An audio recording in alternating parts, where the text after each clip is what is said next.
주일 예배 하나님 앞에 드리도록 하겠습니다.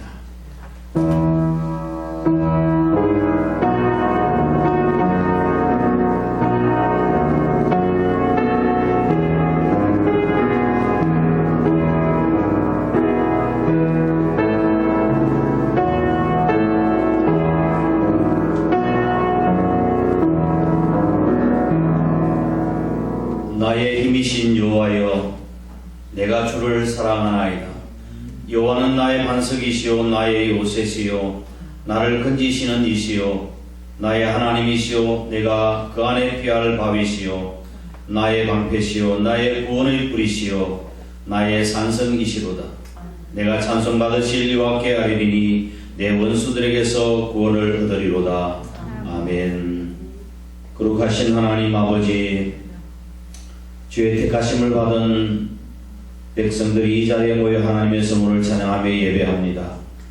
우리의 중심의 신앙 고백과 입술의 찬송을 받으시고 오직 하나님께 영광이 되도록 복을 더하시며 진리의 영이신 성령님께서 이 자리에 임재하셔서 제 예배를 인도하여 주옵소서. 예수님 거룩하신 이름으로 간절히 기도드리옵나이다. 아멘. 다 함께 일어나셔서 9장 찬송 드리겠습니다.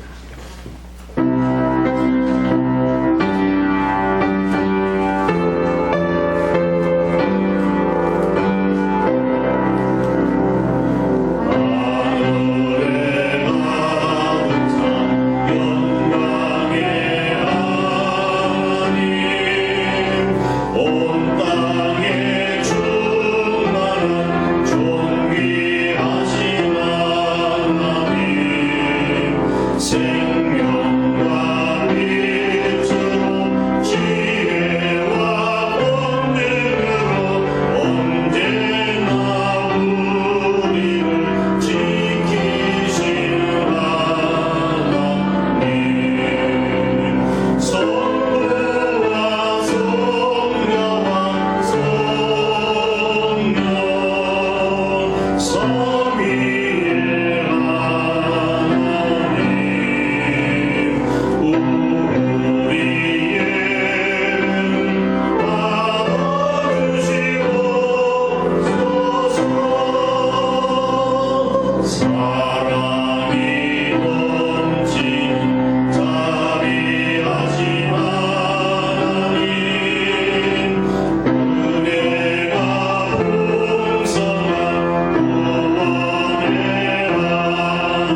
하사 천지를 만드신 하나님 아버지를 내가 믿사오며 그 외아들 우리 주 예수 그리스도를 믿사오니 이는 성령으로 잉태하사 동정녀 마리아에게 나시고 본디오 빌라도에게 고난을 받으사 십자가에 못 박혀 죽으시고 장사한 지 사흘 만에 죽은 자 가운데서 다시 살아나시며 하늘에 오르사 전능하신 하나님 우편에 앉아 계시다가 저리로서 산자와 죽은 자를 심판하러 오시리라. 성령을 믿사오며 거룩한 공예와 성도와 서로 교통하는 것과 죄를 사하여 주시는 것과 몸이 다시 사는 것과 영원히 사는 것을 믿사옵나이다. 아멘. 다 함께 앉으셔서 찬송 268장 찬송 드리겠습니다.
기도드리겠습니다. 생명의 근원이 되시고 오늘 이 시간까지 지켜주신 삼위일체 하나님 찬송과 감사로 영생무궁토록 찬양을 드립니다. 그러나 사랑하는 형제자매들 한자리에 모이지 못하고 영상 예배를 드림이 너무나도 안타깝습니다. 코로나 바이러스가 온 세상에 어지럽게 확산되어 생업에도 방해가 되고 있습니다. 이때 하나님의 능력으로 하루속히 치유되게 하옵소서. 이것 또한 인간들이 부재로 됨을 회개하옵니다. 이 땅에 궁유를 베풀어 주시옵소서. 다시 한번 평화로운 세상으로 만들어 주시옵소서. 하나님, 우리의 연약함을 고백합니다. 겸손과 온유한 마음으로 그리스도의 도를 회복하여 화평케 되기를 기도합니다. 오늘도 도심조사 성도님들 하나님의 말씀으로 양육하는 목사님, 하나님의 말씀 가르칠 때에 성령님이 임재하셔서 큰 은혜를 받게 하옵소서. 이 자리에 모인 모든 성도들 가정가정마다 안녕과 하나님의 보살핌이 날마다 함께하게 하옵소서. 예수님 이름으로 기도하옵나이다. 아멘.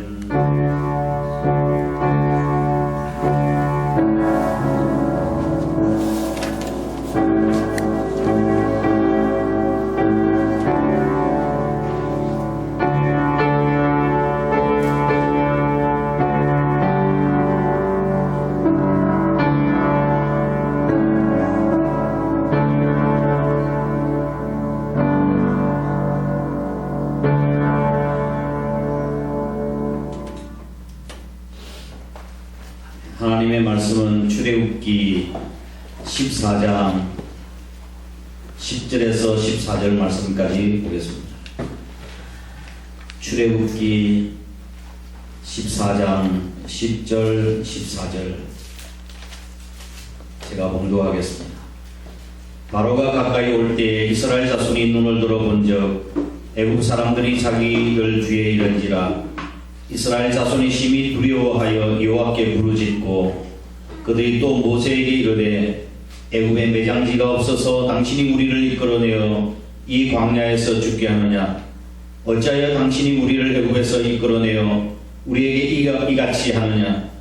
우리가 애굽에서 당신에게 이런 말이 이것이 아니냐. 이러기를 우리를 내버려 두라. 우리가 애굽 사람을 섬길 것이라 하지 아니하더냐. 애굽 사람을 섬기는 것이 이 광야에서 죽는 것보다 낫겠노라. 모세가 백성에게 이르되 너희는 두려워하지 말고 가만히 서서 여호와께서 오늘 너희를 위하여 행하시는 구원을 보라. 너희가 오늘 본 애굽 사람을 영원히 다시 보지 아니하리라. 여호와께서 너희를 위하여 싸우시리니 너희는 가만히 있을지니라. 아멘. 할렐루야. 주님의 은혜와 축복이 우리 사랑하는 식구들에게 한들 함께 하시기를 주의 이름으로 축원합니다. 14세기 말 동로마 제국을 배경으로 해서 전해 내려오는 이야기가 있습니다. 어떤 사람이 마차를 타고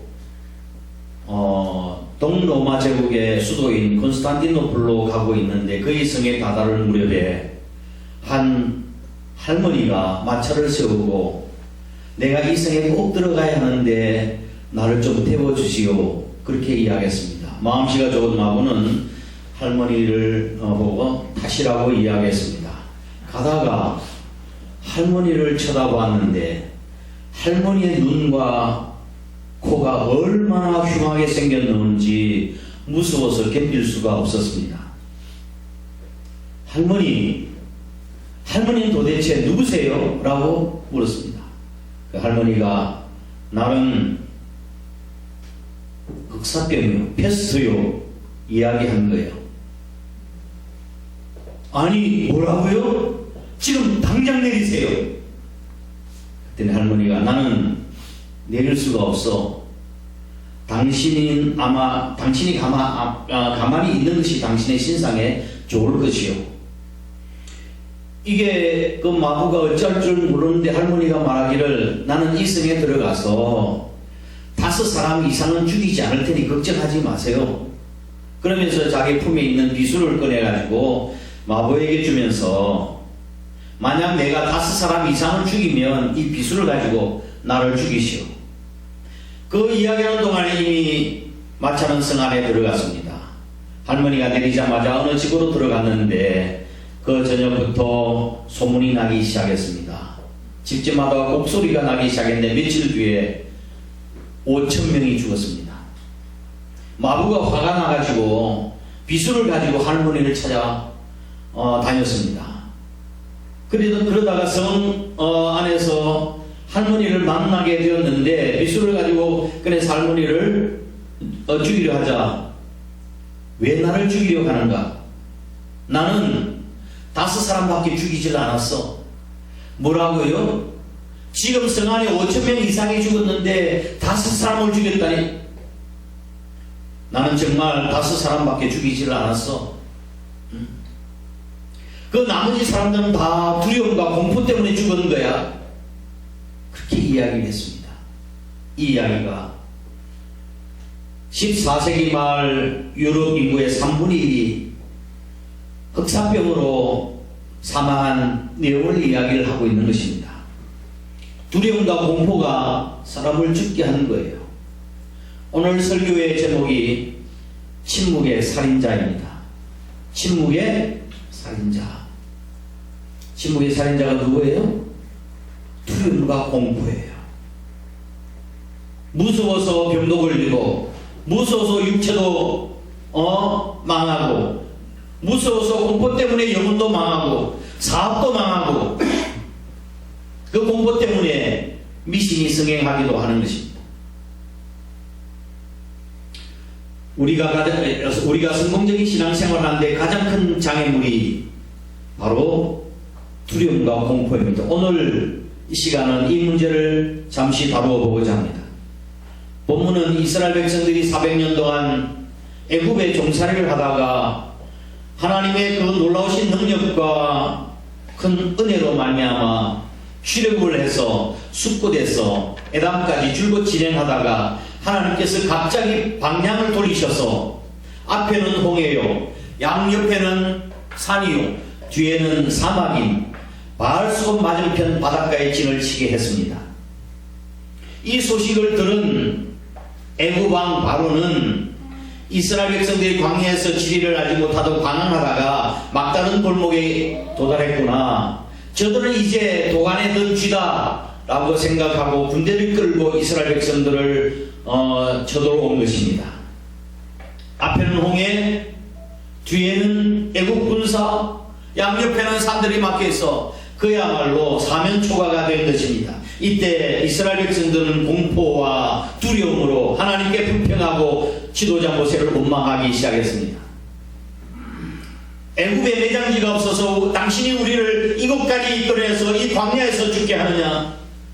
우리가 애굽에 있을 때 뭐라고 우리가 당신에게 이야기했느냐? 차라리 애굽 사람을 섬기는 것이 광야에서 죽는 것보다 낫겠도다. 불평불만을 쏟아냈습니다. 사실 마음의 자유를 누리는 사람에게는 조금 불편한 환경 그리 문제가 되질 않습니다. 반면 신앙의 깊이가 없는 사람은 조금 환경만 불편하게 되면 원망하고 불평하게 되는 것입니다. 그러나 믿음의 사람은 삶을 다른 각도에서 보고 감사할 수도 있고 오히려 믿음이 더 견고해질 수가 있는 것입니다. 이와 같이 우리 인생의 삶에 막다른 골목, 생의 벼랑 끝에 서게 될 때에 우리는 이스라엘 백성들처럼 불평할 수도 있고 모세처럼 하나님의 선한 뜻이 있는 줄 믿고 하나님을 믿고 의지할 수도 있습니다. 어느 편을 선택하는가 하는 것은 전적으로 저와 여러분에게 달려 있습니다. 모세는 사면초가 같은 상황에서 어떻게 문제를 극복해 나갔는가 하는 것을 살펴보면서 오늘 우리들의 삶에 한번 적용시켜 보도록 하겠습니다. 첫 번째, 모세는 하나님이 인도하심에 선하신 뜻과 섭리가 있다는 사실을 그는 믿었습니다. 출애굽기 14장 4절 말씀을 같이 한번 읽어보겠습니다. 내가 바로의 마음을 강팍하게 한즉 바로가 그들의 뒤를 따르리니 내가 그와 그 온 군대를 인하여 영광을 얻어 애국 사람으로 나를 여호와인 줄 알게 하리라 하시매 무리가 그대로 행하니라. 아멘. 여기서 중요한 구절 두 구절이 있습니다. 중요한 구절 두 구절. 첫 번째로는 영광을 얻어, 두 번째로는 여호와인 줄 알게 하리라. 여러분 성경에 줄을 그으셔도 좋겠습니다. 하나님께서 이스라엘 백성들을 막다른 골목으로 인도하신 이유는 하나님께서는 당신이 어떠한 분이신가를 알리시기 위한 하나님의 숨은 의도와 뜻이 들어있었던 것입니다. 이스라엘 백성들이 이제 모든 것이 다 끝났다고 생각했지만 하나님께서는 가장 극적인 방법으로 하나님의 위대하심과 그 능력과 그 권능을 이스라엘 백성들로 하여금 체험하게 하신 것입니다. 그렇습니다. 하나님의 백성들이 처한 최악의 상황에는 하나님의 최선을 맛볼 수 있는 하나님의 뜻과 섭리가 감춰져 있는 줄 믿으시기를 주의 이름으로 축원합니다. 우리의 삶의 막다른 골목, 인생의 벼랑 끝에 처했을 때 먼저 우리는 이 위기를 통해서 하나님께서 나에게 원하시는 것이 무엇인가를 주목하는 것이 필요하고, 두 번째, 그리고 나서 친히 하나님께서 그 일을 하시도록 맡겨드리면 하나님께서 우리를 향한 놀라운 은혜와 축복을 경험하게 하실 것입니다. 우리가 좀 더 참는다면 우리가 경험하는 인생의 가장 깊은 밤은 가장 영광스러운 새벽과 맞닿아 있다는 사실을 우리가 발견하게 될 줄 믿으시길 바랍니다. 지금 우리 코로나19 사태로 인해서 여러 가지 어려움을 겪고 있습니다. 모세가 사면초가를 당했던 그 상황처럼, 그런데 우리나라가 코로나19 사태를 맞이했는데 하나님의 뜻이 있을까요? 있을까요? 있습니다. 그렇죠? 저는 분명히 하나님의 뜻이 있다고 믿습니다. 집사람이 뉴스를 보면서 신천지를 욕하고 정부는 왜 중국 사람 들어오지 못하도록 왜 막지 못하느냐고, 전문가인 의사가 막아야 된다고 이야기하는데 왜 그것도 막지를 못하느냐고, 마스크 대란도 하나도 해결하지 못하고, 그리고 외국 사람들과 유학생 들어오는 걸 진단하는 걸 왜 정부가 다 돈을 내가지고 이 세금인데 다 해주느냐고 불평불만하는데, 이야 이게 그래서 제가 당신 국회의원이나 대통령도 안 쓰면 좋겠다고 내가 한 표 꼭 찍어주겠다고 이야기를 했습니다. 그랬더니 우리 집사람이 하는 말이, 내가 미쳤어? 그래서 집사람한테 제가 좀 설명을 해줬어요. 지금 우리가 살고 있는 이 시대는 옛날 조선시대 대원군이 살고 있었던 그 시대가 아니야. 그 대원군이 쇄국 정책을 썼는데 지금은 글로벌 시대로 우리가 살고 있어. 우리의 경제가 우리끼리 먹고 마시고 사고 팔고 하는 시대가 아니라, 우리나라는 부전 자원도 없는데 우리는 수출해서 먹고 살아야 되는 사람들 아니냐. 지난번에 사드 배치로 인해 가지고 우리가 중국으로부터 경제 보복을 당해가지고 얼마나 큰 어려움을 겪고 경제 손실을 얻었냐고. 우리가 고춧가루 문제로, 불량식품이 고춧가루 문제로 해가지고 우리가 중국 사람들한테 제대로 클레임도 걸 수 없는 이유는, 자기 중국들도 자기 이야기에서 경제 보복을 해서 빗장을 걸으면은 우리는 경제가 더 어려워서 사실 그래서 말도 못하고 있는 거야. 예를 들어서 우리가 중국 사람한테 빗자루 하나를 판다 할지라도 우리나라 수출하게 되면 13억 개의 빗자루를 팔아먹는 거예요. 현대자동차나 삼성의 핸드폰을 미국에만 팔아먹고 사는 것이 아니에요. 13억 인구인 중국이나 인도에서도 우리가 그걸 다 팔아먹고 수출해야 먹고 살 수 있어. 의사의 입장에서 말을 하면 의사의 말이 맞아요. 그러나 그것은 의사의 입장에서 하는 말이고, 정부는 국민의 건강도 생각해야 돼요. 경제도 생각해야 돼요. 외교적인 문제도 생각해야 돼요. 얽히고 설키 벌스럽게 있는 문제가 너무 많기 때문에 쉽게 이야기할 수 없는 거예요. 그리고 외국인이나 교민들에게 진단비를 제공하는 것은 물론 세금으로 하는 것이지만 작은 것을 잃어버리고 큰 것을 얻는 거라고. 한 진단비한테 10억, 20억 든다고 하는데 그 10억, 20억을 잃어버리고도 우리는 더 큰 걸 얻을 수 있는 거예요. 지금 미국에다 우리 독도 광고를 하고 무슨 광고를 하는 회사에서 광고를 하는데 100억, 200억 들었잖아요. 그런데 그 외국 사람들이 와서 진단 받고 공짜로 받고 하면 외국 사람들 SNS를 통해 가지고 대한민국을 얼마나 자랑하고 칭찬하고 하고 있냐고. 그걸 돈으로 10억 가지고 바꿀 수 있냐고. 그리고 우리 국민, 제외 국민들이 들어와 가지고 정말 공항에 도착하자마자 대한민국 정부에 너무 감사하다고. 우리가 지금 사지에서 왔는데 대한민국 국민으로서 자부심을 느끼고 감사하다고. 나 이제 평생 국가의 짐을 지고 사는 사람이라고 생각이 든다고 이야기를 했습니다. 이게 진단 키트비하고 어떻게 비교할 수 있겠어요? 코로나19 확진자 수가 과거에 초창기에 세계 제2위라고 하는 오명을 썼던 한국이 지금은 방역 선도국으로 부상하면서 한국산 진단키트와 한국산 의료장비를 사겠다고 하는 나라가, 문의가 지금 100여 국가에서 지금 쇄도하고 있어. 중국처럼 강압적인 통제에 의존하지 않고 국민의 권리를 보장하면서 질병 확산을 통제하는 한국식 방역 노하우는 이제 세계적인 주목을 받고 있고, 한국산 제품의 높은 신뢰성에서 그 세계 각지에서 러브콜을 보내고 있는 거예요. 지금 외교부에 따르면 한국의 마스크와 진단키트 등 의료 장비 구입을 타진한 나라는 그저께 26일 기준 51개국에서 타진하고 있고, 무상 지원을 좀 요청해 줄 수 없냐고 하는 나라도 있고, 아랍에미리트는 검체와 채취와 그 다음에 보정용 수송 배치 키트만 5만 1,000개를 전달하면서 첫 수출 사례로 기록되었고, 루마니아, 콜롬비아 비롯해서 계약이 지금 맺어졌습니다. 지금 전 세계가 대한민국을 극찬하고 있는데, 우리 대한민국을 비난하는 것은 매스컴은 한국밖에 없습니다.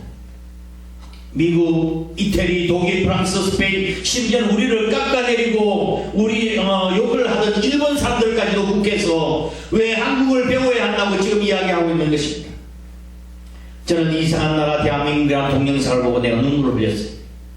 어려울 때 국민들이 단합을 해서 극복해 나갔던 과거의 우리 대한민국의 저력을, 이번 사태로 인해서 우리 대한민국 국격이 정말로 높아졌어요. 이러한 사태는 하나님께서 대한민국을 세계 만방에 알리고 우리 세계에 나간 우리 선교사님들이 선교사 일을 할 수 있도록 하기 위하여 세워주신 하나님의 뜻과 섭리라고 저는 믿습니다. 아멘. 우리나라는 정말 대국이에요. 미국, 중국이 대국이 아니라 우리나라는 베풀고 나누어주면서 외국 사람들이 공짜로 비용을 내가면서 사는 우리 대한민국, 대한민국입니다. 할렐루야. 이와 같이 이스라엘 백성들을 하나님께서 인도하신, 막다른 골목 인도하신 하나님의 뜻과 섭리가 있는 거라고요. 여러분, 일석이조라고 하는 말 들어보셨죠? 무슨 뜻입니까? 일석, 돌 하나를 가지고 던졌는데 새를 몇 마리 잡았어? 2마리. 이야, 이거 놀라운 기술 아니에요. 그런데 하나님은 일석이조가 아니에요. 일석십조, 또 그 이상이에요. 하나님은 너무너무 신기해요. 이스라엘 백성들을 그리고 인도한 것은 이스라엘 백성들에게 출애굽의 역사는 하나님의 손이 개입하고 계신다고 하는 사실을 이야기하신 것이고, 우리가 알지 못하는 길로 하나님께서 인도하시지만 그곳에 하나님의 선하신 뜻과 섭리가 있다고 하는 사실과, 그리고 하나님께서 당신의 백성들을 지극히 사랑하신다고 하는 사실, 그리고 홍해가 갈라져서 애국 군대가 뒤따라온 애국 군대가 물에 수장되는 모습을 보면서 애국 군인들뿐만 아니라 이방 나라들이 하나님의 위대하심과 권능과 위엄을, 영광을 나타낸 것입니다. 그리고 더 나아가서 그동안 믿지 못했던 모세를 믿게 되었고, 더 나아가서 궁극적으로 하나님을 경외하게 되는 것입니다. 할렐루야. 이건 일석이조가 아니에요. 예? 이것이 하나님의 오묘한 섭리, 이스라엘 백성들을 막다른 골목으로 인도하신 이유예요. 모세는 하나님의 뜻과 섭리가 있다는 사실을 믿었던 거예요. 두 번째로, 그러면 모세의 위기 극복의 구체적인 비결은 오늘 본문 14절에 나타나 있습니다. 읽겠습니다. 시작. 모세가 백성에게 이르되 너희는 두려워 말고 가만히 서서 여호와께서 오늘날 너희를 위하여 행하시는 구원을 보라. 너희가 오늘 본 애굽 사람을 또다시는 영원히 보지 못하리라. 여호와는 너희를 위하여 싸우시리니 너희는 가만히 있을지니라. 아멘. 모세가 말하는 요지가 뭐예요? 첫 번째, 두려워하지 말라고 하는 것입니다. 사단은 하나님을 믿고 용기를 내는 사람은 감히 손을 대지 못합니다. 어느 심리학자가 개들이 어떤 사람을 보고는 그렇게 짖는 반면에 어떤 사람에게는 개가 짖지 않는 그런 경우를 보고 다음과 같은 글을 썼습니다. 개들은 무엇인가 심리가 안정되지 못한 사람이 불안하고 두려운 마음으로 개 앞을 지나가게 되어지면 사람이 떨고 불안하는 그 진동이 전달이 되어서 개의 촉감으로 이어지고, 그래서 전달돼서 개가 그렇게 짖는다고 그럽니다. 우리 사태가 아무리 어렵다 할지라도 쉽게 두려워하거나 좌절감에 빠져서는 안 됩니다. 그건 누가 좋아할 거예요? 사단이 좋아할 거예요. 위기를 신앙으로 극복하는 지혜를 가지시기를 주의 이름으로 축복합니다. 하나님은 우리의 대적보다 크시고, 할렐루야. 우리 안에 계시는 우리 주님은 환경보다 크신 분이시기 때문에 그분을 믿고 의지하면 우리는 하나님의 구원을 경험하게 될 것입니다. 승리케 하신 주님을 바라보시기를 바랍니다. 순간순간 하나님께서 우리와 함께 하심을 믿으시기를 바랍니다. 나의 한계와 능력으로 내가 어떻게 할 수 없는 그런 문제를 주님께 맡기면 주님께서 해결해 주실 것을 믿고 찬양하시기를 주의 이름으로 축원합니다. 두 번째, 가만히 있어서 하나님의 구원하심을 보라고 이야기했습니다. 공포와 두려움을 이길 수 있는 방법이 가만히 있어서 하나님의 구원하심을 보라. 바꿔 말하면 하나님을 신뢰하라, 그런 뜻입니다. 구원은 우리의 삶이 막다른 골목에서 인간적인 수단과 방법으로 내가 어떻게 할 수 없는 절망감에 빠졌을 때 우리 위에 내려지는 하나님의 은총, 그 손길을 구원이라고 이야기하는 것입니다. 우리가 할 수 없는 불가항력적인 상황에서 우리가 무엇인가 해보려고 하는 것은 어리석은 짓이에요. 오히려 하나님을 바라보고 무릎을 꿇는 것이 오히려 해결의 실마리가 되고 하나님의 구원의 손길을 경험하는 계기가 될 줄 믿으시기 바랍니다. 바다에 빠져서 죽는 사람은 수영을 할 줄 몰라도 죽지만 그것보다 더 큰 이유가 있는데, 바다에 빠지게 되어지면 모든 사람이 당하고 조급해서 빠져 죽습니다. 헤엄칠 줄 모르는 사람은 바다에 빠지면 당황해서 허우적거리다가 몸에 힘을 주면 줄수록 점점 뜨는 것이 아니라 가라앉기 때문에 죽는 것입니다. 저는 어렸을 적에 바닷가에서 헤엄을 배웠는데, 개헤엄을 배웠어요. 개헤엄을 배웠는데, 제가 약 한 20년 전에 삼천포에 있으면서 제가 전공을 하는 분에게 수영을 제대로 교육을 받았습니다. 제대로 교육을 받았어요. 그런데 그 수영 강사가 내게 이야기하는 말은, 물속에 들어가서 우선은 온몸에 힘을 빼라고 그래요. 우선 매트를 가지고 딱 잡고 난 뒤에 딱 힘을 빼고, 그리고 고개를 물속에 잠그라고 그래요. 고개를 물속에 잠그고 힘을 빼면은 몸이 저절로 떠요. 가라앉지 않고 떠요. 그리고 난 뒤에 조금씩 발을 밀고 손을 접게 하는 그 방법을 가르쳐 줬습니다. 배영도 그렇잖아요. 배영도 뒤로 가 누워 있으면은 고개를 물속에 넣으면은 내 몸이 점점 떠요. 바다에 빠졌을 때 그렇게 하면 나는 힘도 들지 않고 쉴 수 있는 거예요. 저는 그래서 수영을 배워가지고 지금은 아주 폼나게 자유배원 끝이잖아. 생각하고 있습니다. 힘을 빼야 우리 몸이 뜨는 거예요. 우리가 다 모든 것을 다 내려놓고 주님을 바라볼 때 주님이 우리와 함께 하시는 줄 믿으시길 바랍니다. 위기 상황에서 우리가 몸부림치고 내 수고를 그치고 가만히 있어야 하나님의 구원의 손길을 경험하는 것입니다. 아멘. 잠잠히 기다리며 여호와를 신뢰하시기를 바랍니다. 그러면 우리가 여호와의 구원을 보게 될 줄 믿습니다. 마지막 세 번째로 믿으라고 하는 것이었습니다. 위기상을 극복할 수 있는 마지막 세 번째 방법은 믿으라는 거예요. 믿음이에요. 위기를 극복할 수 있는 것이 바로 우리의 믿음입니다. 어떤 믿음이에요? 14절 말씀을 보면 여호와께서 우리를 위해서 싸우시라는 믿음이에요. 하나님께서 우리를 위해서 싸워주실 것을 믿고 우리의 삶의 문제를 하나님께 맡기는 것입니다. 우리 중국을 일컬어서 짝퉁의 나라라고 이야기합니다. 짝퉁이 많죠? 중국사. 제가 몇 년 전에 TV를 보았는데 생물인 달걀을 가짜로 만드는 걸 보았습니다. 여러분 보셨어요? 달걀을 가짜로 만들었어요. 이야, 저런 실력도 있나? 차라리 그렇게 만드느니 진짜를 만들지.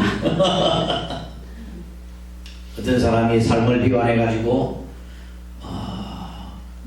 독한 농약을 마셨습니다. 그런데 안 죽고 살아났어요. 왜 그랬을까요? 농약이 짝퉁 농약이었던 거예요. 그런데 이런 것뿐만 아니라 믿음도 짝퉁 믿음이 있어요. 짝퉁 믿음. 이스라엘 백성들의 믿음이 바로 짝퉁 믿음이었어요. 끝으로 보기에는 믿음이 있는 것처럼 보였는데 그 믿음이 짝퉁 믿음이었어요. 그들은 하나님께서 애굽에 내린 10가지 재앙을 보고도, 하나님의 능력을 보고도 믿지 못했던 것이지. 모세는 이러한 이스라엘 백성들의 불신앙을 책망하고 있는 것입니다. 너희는 두려워하지 말고 가만히 있어서 너희를 위하여 행하시는 여호와의 구원을 보라. 오늘 너희가 오늘 본 애굽 군대는 앞으로 영영이 보지 못할 것이다. 여호와는 너희를 위하여 싸우시리니 너희는 가만히 있을지어다. 아멘. 우리가 살다 보면 이렇게 저렇게 맡길 때가 종종 있습니다. 그때 성경은 우리가 어떻게 해야 할지 모세를 통해서 믿음의 지침과 삶의 방향을 제시해주고 있는 거예요. 장자의 우화에 이런 이야기가 있습니다. 옛날에 자기 발자국을 무서워하는 사람이 있었습니다. 누가 자꾸 따라오는 것 같아서 발자국이 무서워가지고 발자국을 피해서 막 도망치고 달아났는데 나중에 보니까 더 어지럽게 자기를 끝까지 따라오는 거예요. 또 한 사람이 있었는데 자기의 그림자를 아주 무서워하는 사람이 있었습니다. 마치 뒤에서 자기 목을 끄집어 당기는 것처럼 그림자가 따라오는 것 같이 생각이 되어서 이 그림자를 피해 다니고 못 쫓아다녔지만 끊임없이 자기를 따라다니면서 괴롭혔습니다. 결국 이 두 사람은 뛰다가 지쳐서 자기의 뜻을 이루지 못하고 죽고 말았습니다. 그러면서 장자가 제자들에게 이렇게 교훈을 하고 있습니다. 그림자를 피하려면 나무 그늘에 쉬면 되고 발자국을 없애려면 가만히 서 있으면 된다고 제자들에게 그렇게 끝을 맺었습니다. 우리 인생의 어두운 그림자, 우리 주 예수 그리스도의 날개 아래 가게 되면 하나님께서 우리에게 참된 안식을 허락해 주실 줄 믿으시기 바랍니다. 삶의 어려운 문제를 가지고 방황하는 저희들이 우리가 가만히 있어서 하나님을 바라보게 되고 하나님을 의지하게 된다면, 우리의 삶의 문제를 하나님께 맡기게 된다면 하나님께서 우리의 문제를 해결해 주실 줄 믿습니다. 사람에게는 자기가 감당할 수 있는 능력, 분량이 있습니다. 사람에게 예를 들어서 자기가 들 수 있는 무게 분량이 있겠죠. 예를 들어서 내가 50kg은 내가 들 수 있다고 한다면 그까지는 내가 자유롭게 물건을 50kg 들 수가 있습니다. 그런데 50kg가 아니라 100kg나 200kg를 내가 능력의 한계를 벗어나 들 수 있습니까? 못 듭니다. 못 들 뿐만 아니라 평생 나도 그 짐을 들 수가 없어요. 죽어도 못 듭니다. 왜? 내 능력의 한계가 50kg 밖에 안 되니까. 들 수 있는 방법이 뭘까요? 두세 사람이 같이 들면 들 수 있는 거예요. 그리고 기구를 이용해서 들면 들 수 있는 거예요. 그래서 내가 무엇을 하기 전에 먼저 내가 이것을 내 혼자의 힘으로 할 수 있는가 내 자신에게 물어보고 그 문제를 달아보아야 합니다. 아멘. 혼자의 힘으로 할 수 없는 일을 한다고 한다면 다른 방법을 찾아야죠. 다른 방법을 찾아야죠. 이 문제 때문에 내가 밤에 잠이 안 온다. 잠을 잘 수가 없다. 이 문제는 50kg 이상의 무게예요. 이 문제 때문에 밥을 먹어도 저 시원치도 밥맛도 없고 먹으면 취하기도 잘 취하고 혈압이 올라간다. 이 문제는 50kg 이상의 문제라고요. 또 삶의 의욕이 없고 모든 것을 포기하고 싶다. 이 문제는 뭐예요? 50kg 이상인 거라고요. 다 맡기시기를 바랍니다. 아멘. 전적으로 하나님을 신뢰하시길 바랍니다. 말씀을 정리하겠습니다. 길이 안 보인다고 길이 없는 것이 아닙니다. 우리 눈에 보이진 않지만 하나님께서는 우리가 볼 수 없는 것까지 다 보고 계십니다. 그리고 길이 없다고 한다면 하나님께서 우리에게 그 길을 만들어 주실 것입니다. 아멘. 그러므로 진퇴양난의 상황에서 두려워하지 말고 원망하지 말아야 합니다. 그 두려움을 기도로 바꾸고 우리의 한숨을 찬송으로 바꾸고 우리의 언약을 믿고 믿음으로 나아가시기를 바랍니다. 아멘. 왕에 있는 나에게 딴근심이 있으랴 십자가 밑에 나가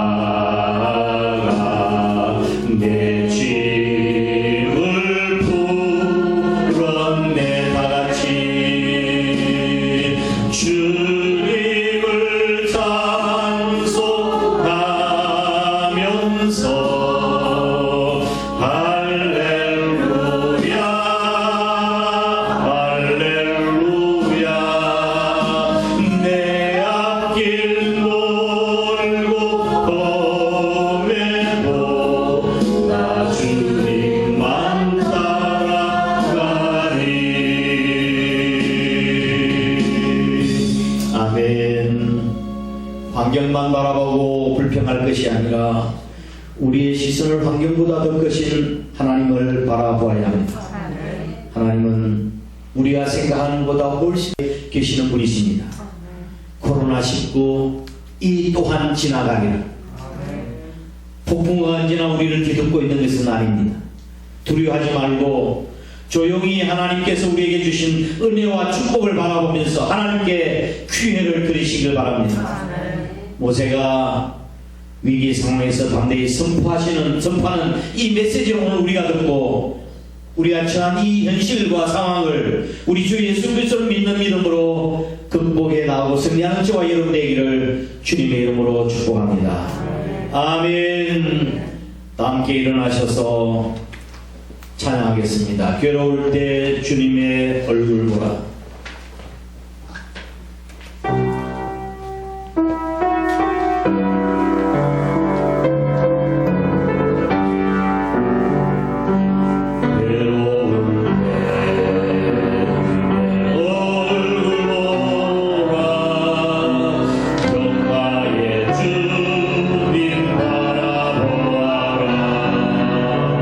세상에서 시간을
기도하겠습니다.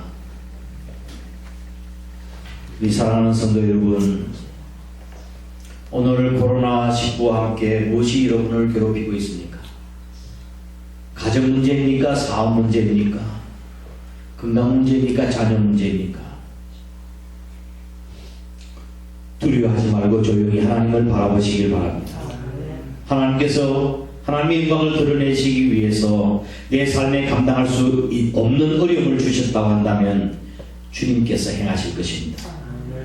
이렇게 기도하시길 바랍니다. 주님, 나의 삶을 인도하신 주님, 상황이 여전히 어렵지만 이제 주님을 바라보고 주님 믿음으로 가겠습니다. 하나님 의지하겠습니다. 주님 말씀대로 순종하겠습니다. 장애 두려워하지 않겠습니다. 주와 함께 가겠사오니 믿음 주시옵소서. 승리있게 하여 주옵소서. 다 함께 잠시 통성으로 기도하겠습니다. 고마우신 아버지 하나님, 주님의 크신 은혜와 사랑을 감사드립니다. 오늘도 아버지 하나님 주님 앞에 나와 하나님을 찬양하며 예배할 수 있도록 은혜를 받게 주시니 주님 감사합니다. 우리가 살아가다 보면 삶의 막다른 골목, 인생의 변한 것에 쓸 때가 많습니다. 그런데 우리는 정말 이스라엘 백성들처럼 불평하고 불만해왔던 저희들 용서하여 주시고 이제는 모세처럼 두려워하지 말고 잠잠히 하나님을 신뢰하고 믿음으로 살아갈 수 있는 저희의 삶이 될 수 있도록 하나님이 역사하여 주시기를 주님 간절히 빌고원합니다. 죽음의 공포와 두려움 때문에 아버지 하나님 인생 동안 마귀의 종로를 하는 우리를 놓아주시기 위해서 오셨던 주님, 이제 우리 주 예수 그리스도의 부활의 승리, 사망의 권세를 이기신 우리 주님, 주님의 권세 부활의 능력을 청구합니다. 죽음 같은 이 현실을 부활의 신앙으로 이겨나갈 수 있도록 축복하여 주옵소서. 우리에게 하나님 나라의 소망과 하나님 나라 기업을 바라보고 고통과 고난을 믿음으로 이기하시고 믿음으로 승리할 수 있도록 도와주시며 더 크신 주님의 사랑으로 이기게 하여 주옵소서. 그렇게 살겠다고 하는 믿음의 표현으로 저들이 이 시간이 일어섰습니다. 우리의 결단과 헌신을 받으시고 하나님께서 하나님의 영광이 될 수 있도록 저희들을 축복하여 주옵소서. 우리의 믿음의 결단과 헌신이 변하지 아니하도록 하나님 도와주시며 함께하여 주옵소서. 주의 은혜를 따라 이 시간 하나님께 주신 은혜를 따라 각가지 귀한 물질, 소득의 11조와 감사하는 예물과 선교하는 예물, 아버지는 건축원과 1,000번 예물, 귀한 예물 주님 앞에 올려드립니다. 물질만이 아니라 우리의 삶 전체를 이 재단에 올려놓사오니 하나님이 기뻐 받으시는 거룩한 산재물 되게 하시고 이 물질 한 나라의 창고의 상급으로 저희들 위해서 쌓여지게 하여 주시며 이 물질에 씌워지는 것에 하나님의 거룩한 영광과 하나님 나라가 세워질 수 있도록 축복을 허락하여 주옵소서. 내가 과연 너희를 복주고 복주며 번성케 하고 번성케 하라는 히브리서 6장 14절의 말씀이 우리 사랑하는 식구들에게 이루어지도록 하나님 도와주시고 우리가 환난을 벗어나 근심 없게 하여 주시고 우리의 지경을 넓혀 주시옵소서. 야베스의 기도를 들으시고 우리 사랑하는 성도를 축복하여 주옵소서. 이 나라의 민족도 하나님께서 기억하시고 하루속히 코로나19가 종식될 수 있게 하여 주시며 이제는 대한민국의 국격을 높여 주셔서 내 아버지 하나님 세계 만방에 우리가 대한민국 선교 대한민국의 사명을 감당할 수 있는 저희 대한민국이 될 수 있도록 축복하여 주옵소서. 대통령으로부터 비롯해서 위정자들과 정치인들과 모든 공무원들 국민 한 사람 한 사람에 이르기까지 우리에게 맡겨진 자리에서 최선을 다할 수 있도록 축복을 허락하여 주옵소서. 이 시간에 예배 나와 있는 식구들, 군에 가 있는 귀한 아들들, 부득에서 출판 가운데 있는 성도들과 찐병상에 있는 식구들 어느 곳에 있든지 하나님께서 눈동자를 지켜 보호 인도하여 주시옵소서. 주께서 도와주시고 함께해 주실 줄 믿고 감사드리며 예수님 거룩하신 이름으로 간절히 축복하고 기도드리옵나이다. 아멘. 이제는 우리 구주 예수 그리스도의 크신 은혜와 하나님 아버지의 극진하신 사랑하심과 성령님의 위로 교통하심이 침묵의 살인자인 죽음과 공포를 이기고 모세처럼 담대하여 하나님 의지하고 믿음으로 승리하기로 마음으로 다짐한 거룩한 주 백성들과 몸된 교회와 이 대한민국 전체 위에 항상 함께 하시옵기를 간절히 축원하옵나이다. 아멘.